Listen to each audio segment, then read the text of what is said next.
It was a rainy night when the father and his daughter returned from the hospital, where they stayed the entire day waiting for his wife, and mother was hospitalized.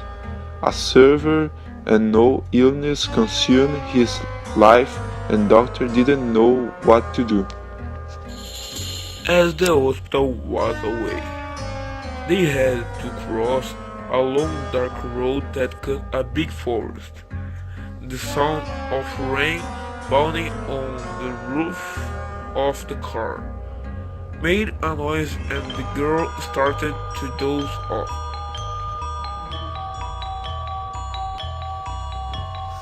Suddenly, a loud bang was heard. The thunder came strong and the lightning lit up the night. The father held steady the steering wheel and the car skidded on wet road until hitting a rut. Looks like we stand over something big on road, said the man. The dogger pushed in the window as afraid, but you can fix that. No, the man said, shaking his head. I just have a spare tire that I'm going to have to walk into town to find someone who can tow. It's not far from here. You can wait in the car until I get back, all right? She said, but don't take too long. The father noticed the fear in the eyes of his daughter and said he was going as fast as possible. The doctor looked through the rear window until you see the father disappear, walking down the road in the middle of the night. Had been more than an hour, and the man had not yet returned.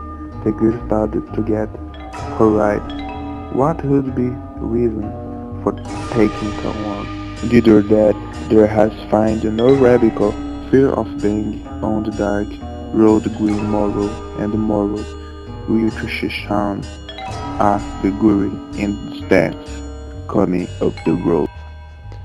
Initially she was happy because he thought it was his father, but the joy was becoming fainter when she realizes that was a strange man who came walking down the road, now closer and illuminated by any lighting could see that this was at all. Have you noticed that something big was being loaded in your left hand?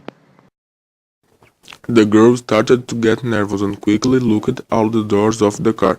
After doing feel safer looked out. The man had stopped and stared intently at her from a distance of a few meters. Suddenly he lifted his arm and this girl let out a blood-curdling scream. His whole body was shaking, tears broken into his eyes, terrified. In his left hand he said that the man was holding the severed head of his father. His heart was beating rapidly, and she screamed over and over. The grotesque expressions gave his death was horrible. The mouth was ajar with the tongue hanging out, and his eyes were how white.